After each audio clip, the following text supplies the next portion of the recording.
शशि की दो बेटियां थीं, अंजू और अनीता। शशि एक छोटे से स्कूल में चपरासी का काम करती थी और उसकी दोनों बेटियां उसी स्कूल में पढ़ती थीं, जिस कारण दोनों बेटियों की फीस शशि की सैलरी से काट ली जाती थी। अंजू और अनीता को अमीर बनने का बहुत शौक था। माँ, इस बार तुम हमें नए कपड़े और नई सैंडल दिलाओगी ना? अंजू बेटी, तुम्हें तो पता ही है, तुम दोनों की स्कूल की फीस मेरी सैलरी से काटी जाती है, जिस कारण मुझे सिर्फ 5,000 रुपये तनख्वाह मिलती है, जिसमें से 2,500 रुपये मकान का किराया निकल जाता है। बाकी बचे पैसों में से मुझे पूरे घर का खर्च चलाना पड़ता है। माँ, तो क्या हम लोग नए कपड़े और नई सैंडल कभी नहीं पहन पाएंगे? तुम्हें पता है, हमारी सहेलियों के पास कई सारे नए कपड़े और जूते हैं और हमारे पास एक भी नहीं। अनीता, इस समय तुम दोनों अपनी अपनी पढ़ाई पर ध्यान दो। पढ़ लिख कर कमाओ और अपनी जरूरतें पूरी करो। मुझसे जितना हो पा रहा है मैं उतना ही कर सकती हूँ ना। पता नहीं कब तक हम इस गरीबी में जिएंगे। अंजू और अनीता दोनों वहां से चली जाती हैं। वे दोनों घर के काम में भी शशि का हाथ नहीं बटाती थीं, बस दिन रात अमीर बनने के सपने देखा करती। अंजू, अनीता, तुम दोनों मेरे पास आओ। क्या बात है माँ? बेटा देखो, अमीर बनने के लिए बहुत मेहनत करनी पड़ती है, पढ़ाई करनी पड़ती है। सिर्फ सपने देखने से कोई अमीर नहीं बन जाता। ठीक है माँ, हम दोनों मेहनत से पढ़ाई करेंगे और अमीर बनकर दिखाएंगे। शशि समय समय पर अपनी दोनों बेटियों को बहुत समझाती, जिसका धीरे धीरे असर होने लगा और दोनों मन लगाकर पढ़ाई करने लगी। दोनों का एक ही लक्ष्य था, करोड़पति बनना। अंजू, तूने क्या सोचा है? तू अमीर बनने के लिए क्या करेगी? मैंने सोचा है मैं अपना कोई बिजनेस करूंगी, जिससे मुझे पढ़ाई करने में ज्यादा वक्त ना लगाना पड़े और मैं बहुत जल्द अमीर बन जाऊं। लेकिन तूने अमीर बनने के लिए क्या सोचा है? मैं तो चाहती हूँ कि खूब पढ़ाई करूं और कोई अच्छी तनख्वाह वाली नौकरी मिल जाए, जिससे मैं रातों रात अमीर बन जाऊं। अंजू को बचपन से सजने संवरने का बहुत शौक था। उसने 10वीं की परीक्षा पास करने के बाद शशि से कहा कि उसे ब्यूटी पार्लर का कोर्स करवा दे। ठीक है अंजू, तू ब्यूटी पार्लर का कोर्स कर ले, मैं पैसों का इंतजाम करती हूँ। उधर अनीता ने भी 10वीं की पढ़ाई पूरी करने के बाद आगे पढ़ने की इच्छा जताई। पैसों का इंतजाम करने के लिए शशि स्कूल का काम खत्म करने के बाद लोगों के घरों में काम करना शुरू कर देती है, लेकिन ज्यादा मेहनत शशि की सेहत पर बुरा असर डाल रही थी। शशि बीमार रहने लगती है। माँ, आज तुम काम पर नहीं गई? अंजू बेटी, मेरी तबीयत आज बहुत खराब है, मुझे बहुत कमजोरी लग रही है। आज मेरा काम पर जाने का मन नहीं है। तू खाना बना दे, खाना खाकर मैं दवाई लूंगी तो थोड़ा ठीक महसूस करूंगी। माँ, तुम तो जानती हो कि मुझे 10 बजे तक पार्लर पहुंचना होता है, मैं लेट हो जाऊंगी, तुम खाना खुद बना लो। ऐसा कहकर अंजू पार्लर चली जाती है। अनीता भी कॉलेज जाने के लिए निकल जाती है। शशि बीमारी की हालत में उठकर खाना बनाती है और खाना खाकर आराम करने लगती है। वो अपनी दोनों बेटियों के लिए खाना ढक कर रख देती है। अंजू रोज पार्लर जाकर काम सीख रही थी। धीरे धीरे उसने पार्लर का काम सीख लिया। अब वो उसी पार्लर में काम करने लगी। उसे थोड़ी बहुत तनख्वाह मिल जाती। इन थोड़े से पैसों से मेरा क्या होगा? इससे ना तो मेरे लिए अच्छे कपड़े आएंगे और ना ही जूते चप्पल। थोड़े बहुत पैसों से वो अपने लिए मेकअप का सामान खरीद लेती और रोज मेकअप करके पार्लर जाती। अंजू बेटी, मैं कह रही थी कि तू घर के खर्च में थोड़ा मेरा सहयोग कर दिया कर। देख, अनीता की पढ़ाई का खर्च बहुत ज्यादा है, मेरी कमाई से ये सब संभव नहीं हो रहा। माँ, मैं अपने मेहनत से कमाए हुए पैसे घर खर्च में क्यों लगाऊं? मेरी अपनी भी तो जरूरतें हैं, वो कैसे पूरी होंगी? अनीता से कहो कि अपनी पढ़ाई का खर्चा खुद उठाए। मैं पढ़ाई करूं या पैसे कमाऊं? अगर पैसे कमाने लगी तो आगे पढ़ाई करने का वक्त कहाँ मिलेगा? चुप हो जाओ तुम दोनों। अनीता, तुझे कुछ करने की जरूरत नहीं है। जब तक मैं जिंदा हूं तेरी पढ़ाई नहीं रुकेगी। लड़ झगड़ कर दोनों बहनें अपने अपने काम पर चली जाती हैं। शशि की तबीयत ठीक नहीं थी, लेकिन फिर भी वो काम पर जाती। धीरे धीरे वक्त बीतता गया। एक दिन पार्लर में एक अमीर महिला आती है। वो अंजू से उसका फेशियल करने के लिए कहती है।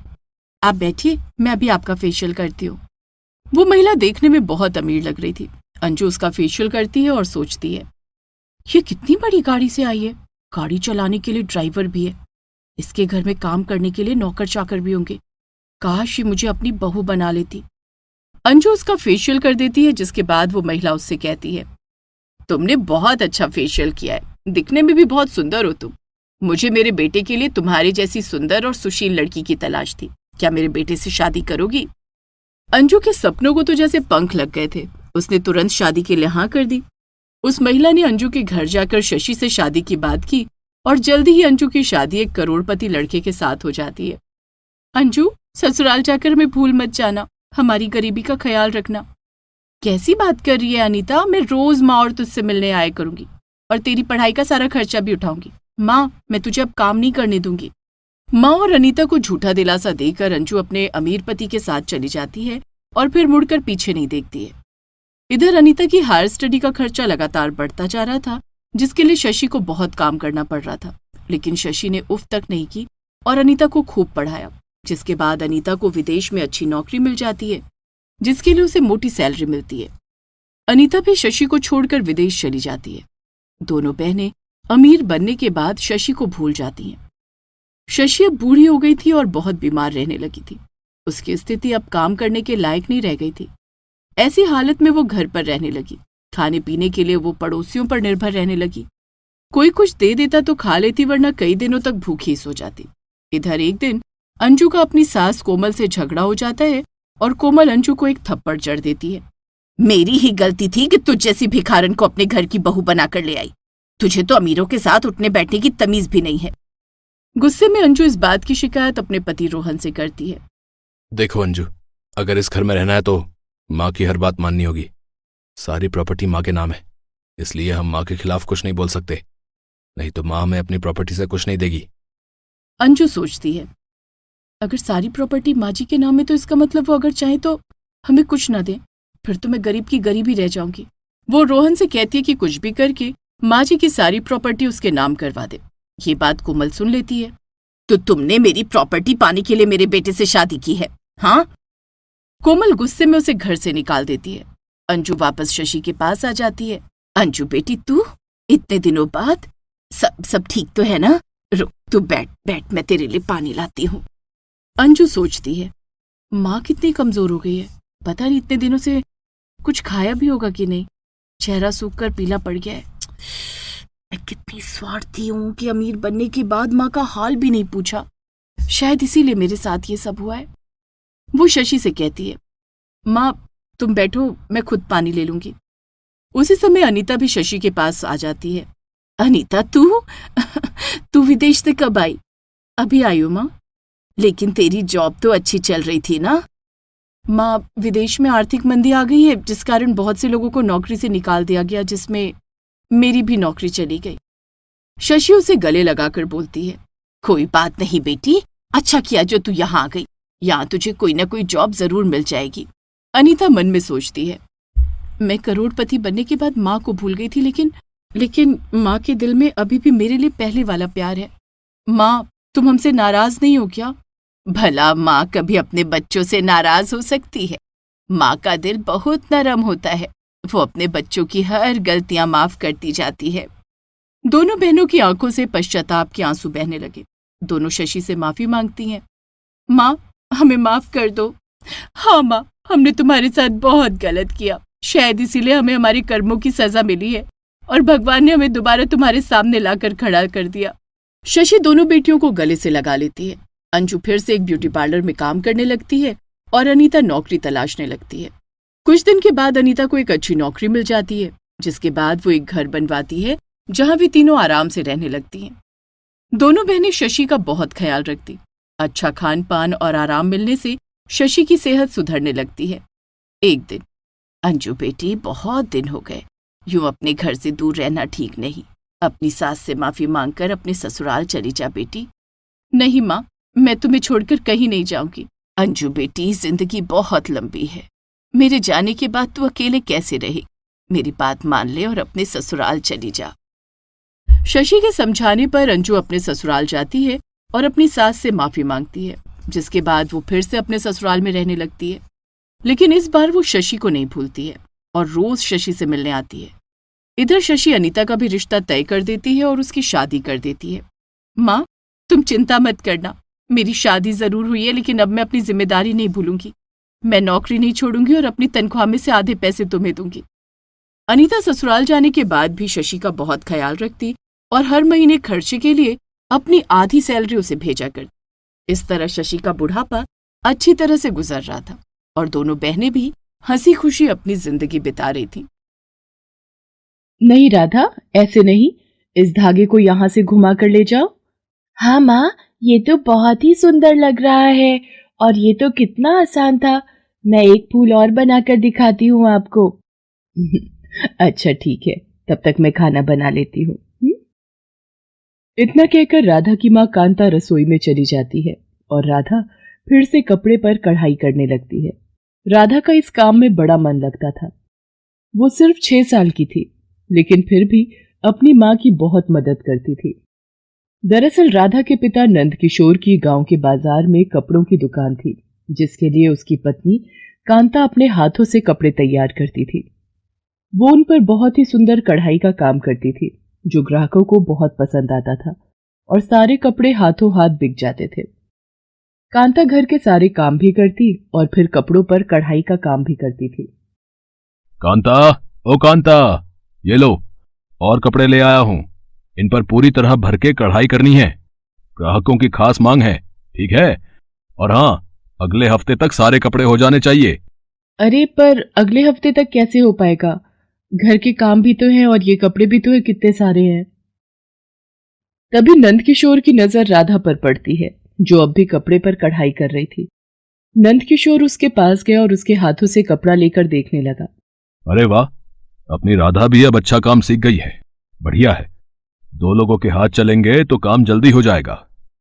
कांता, चलो अब जल्दी से खाना लगा दो, फिर मुझे दुकान पर जाना है। शादी के बाद कांता ने कढ़ाई का काम इसलिए शुरू किया था ताकि नंद किशोर का काम अच्छा चल सके, और ऐसा हुआ भी।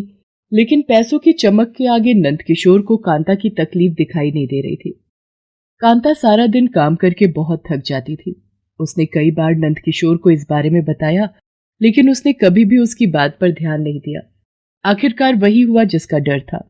हद से ज्यादा काम पड़ने की वजह से कांता बीमार पड़ गई और फिर सही देखरेख ना मिलने की वजह से एक दिन उसकी मौत हो गई। बाबा, माँ को क्या हुआ? वो उठती क्यों नहीं? नंद किशोर को कांता के इस तरह चले जाने का दुख तो था, लेकिन उससे भी ज्यादा चिंता उसे अपने काम की थी। लेकिन इस मुश्किल का हल नंद किशोर ने जल्द ही ढूंढ निकाला। उसने कुछ ही दिनों में दूसरी शादी कर ली। उसकी नई पत्नी का नाम सरला था, जो कढ़ाई सिलाई का काम जानती तो थी, लेकिन वो थी एक नंबर की आलसी। सरला, अब ये राधा है हमारी बेटी। तुम्हें पता है, ये बहुत अच्छी कढ़ाई करती है और मुझे पूरी उम्मीद है कि तुम दोनों बहुत प्यार से रहोगे और मेरी दुकान भी फिर से बढ़िया चलने लगेगी। हाँ हाँ, क्यों नहीं जी, मैं और राधा मिलकर सब संभाल लेंगे। क्यों राधा? राधा बिना कुछ कहे ही वहां से चली गई। दरअसल वो अपनी माँ की जगह किसी को नहीं देना चाहती थी, लेकिन नंद किशोर के सामने कुछ बोलने की उसमें हिम्मत नहीं थी। माँ, माँ वापस आ जाओ ना, आप वापस आ जाओ ना। देखो, बाबा मेरे लिए नई माँ ले आए हैं, मुझे नई माँ नहीं चाहिए। आप वापस आ जाओ मेरे पास। राधा अपनी माँ की तस्वीर के सामने रो रही थी। तभी वहां सरला आ जाती है और राधा के सिर पर हाथ रखते हुए कहती है, तेरी माँ जा चुकी है, अब वो कभी वापस नहीं आएगी, समझी ना? अब जो हूं मैं ही हूं, और तू ये बात जितनी जल्दी समझ जाएगी तेरे लिए उतना ही अच्छा होगा। राधा को दर्द हो रहा था क्योंकि सरला ने उसके बाल पकड़े हुए थे, लेकिन राधा ने जैसे ही चिल्लाने की कोशिश की तो सरला ने उसके मुंह पर अपना हाथ दे दिया। ना, ऐसी गलती कभी मत करना, वरना मैं क्या करूंगी तुझे बताऊं? इतना कहकर सरला कांता की फोटो उठा लेती है, लेकिन तभी राधा उसके सामने हाथ जोड़ते हुए कहती है, नहीं, ऐसा मत करो, मेरी माँ की फोटो को कुछ मत करो, अब जैसा कहोगी मैं वैसा ही करूंगी। ये हुई ना बात। चल अब जल्दी से जाकर सो जा, कल सुबह उठकर बहुत काम करने हैं तुझे। चल चल जा। राधा चुपचाप वहां से चली जाती है। वो काफी डर गई थी, लेकिन फिर भी उसने अपने पिता नंद किशोर से कुछ नहीं कहा, क्योंकि वो जानती थी कि नंद किशोर कभी भी उसका साथ नहीं देगा। दरअसल सरला ने नंद किशोर से शादी उसके पैसों के लिए की थी। दूसरी तरफ नंद किशोर सरला से ही उम्मीद लगाकर बैठा था। सरला, ये लो, ये सारे कपड़ों पर कढ़ाई करनी है और कढ़ाई खूब बढ़िया और भर के होनी चाहिए। हैं? इतने कपड़े? मैं ये सब। तुम चिंता मत करो, राधा है ना तुम्हारी मदद के लिए, उसे लगाए रहो अपने साथ। इससे पहले कांता भी तो ऐसे ही करती थी। नंदकिशोर को लगा था कि सरला भी कांता की तरह सब कुछ संभाल लेगी, लेकिन यह उसकी गलतफहमी थी। सरला ने तो सारा काम मासूम राधा के सिर पर ही डाल दिया। वो राधा को एक पल भी आराम नहीं करने देती थी। पहले घर के सारे काम और फिर पढ़ाई का काम, वो सब कुछ राधा से ही करवा रही थी, और फिर बड़ी ही चालाकी से राधा के किए हुए काम को नंदकिशोर के सामने खुद का किया हुआ जता देती थी। जरा जल्दी हाथ चला, खाना क्या तेरी माँ बनाएगी स्वर्ग से आकर। राधा की आंखों में आंसू थे। तभी नंदकिशोर वहां आ जाता है। नंदकिशोर को देखते ही सरला फौरन राधा से कढ़ाई वाला कपड़ा छीन लेती है। चल जल्दी भाग यहां से। सरला, लाओ खाना लगा दो जल्दी से। जी खाना मैं बस अभी बना देती हूँ। सुबह से ये कढ़ाई के काम में लग गई थी तो वक्त ही नहीं मिल पाया। अरे, अब तक खाना नहीं बनाया? ऐसे कैसे चलेगा सरला? तुम्हें काम को तरीके से करना होगा। राधा कहाँ है? उसकी मदद क्यों नहीं लेती तुम? अरे वो बच्ची है अभी, उससे काम करवाना अच्छा नहीं लगता मुझे। आप रुकिए ना थोड़ी देर, मैं बस अभी कर देती हूँ सब कुछ। सरला लेकिन तभी चक्कर आने का नाटक करते हुए जमीन पर गिर जाती है। नंदकिशोर आकर उसे संभालता है। अरे क्या हुआ सरला? क्या हो गया तुम्हें? जी मैं ठीक हूँ जी, मैं बस थोड़ा सा चक्कर आ गया था। वो नींद पूरी नहीं हुई ना, तो शायद इसीलिए। सरला की बात सुनकर नंदकिशोर घबरा जाता है। वो नहीं चाहता था कि जो हाल कांता का हुआ वो सरला का भी हो जाए। वो सरला की चालाकी समझ नहीं पाया और गुस्से से राधा को आवाज देने लगा। राधा, राधा, यहाँ आ जल्दी। हाँ बाबा। तुझे शर्म नहीं आती क्या? तेरी माँ सारा दिन काम करती रहती है, तुझसे उसकी मदद नहीं की जाती बिल्कुल? लेकिन बाबा मैं तो अब रहने दीजिए जी, बच्ची है, जाने दीजिए। नहीं सरला, कब तक बच्ची रहेगी ये? तुम्हारे साथ काम करने में क्या परेशानी है इसे? देख राधा, एक बात साफ साफ सुन ले, अब सरला ही तेरी माँ है। जैसे तू कांता के साथ उसका हाथ बटाती थी, ठीक वैसे ही सरला की भी मदद किया कर। इसकी तबीयत खराब है, तो जाकर खाना बना दे। अब सरला तुम जाकर आराम करो, ठीक है?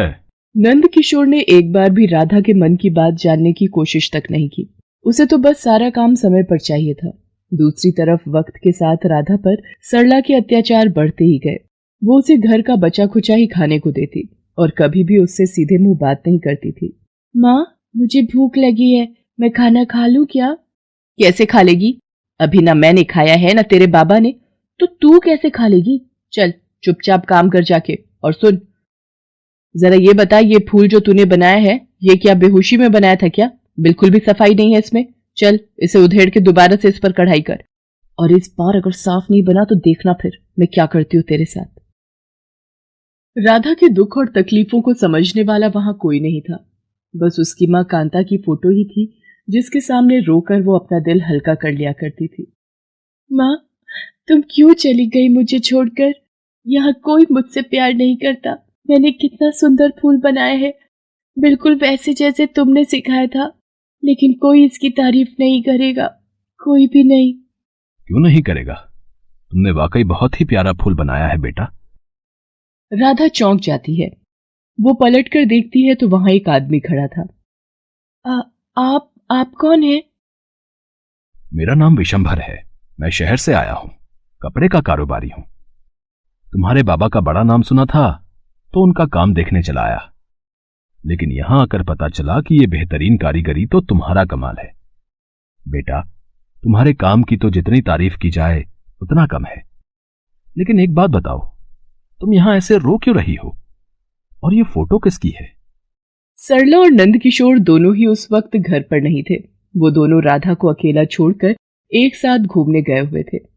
इसीलिए राधा में कुछ हिम्मत जगी और उसने अपने बारे में विशंभर को सब कुछ बता दिया और फिर जोर जोर से रोने लगी। हे भगवान, इस फूल सी बच्ची के साथ कितना गलत हो रहा है यहाँ।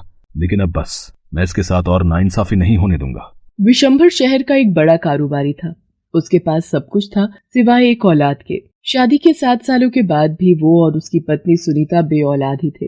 विशंभर ने उसी वक्त राधा को अपनाने का फैसला कर लिया और उसे अपने साथ शहर लेकर आ गया।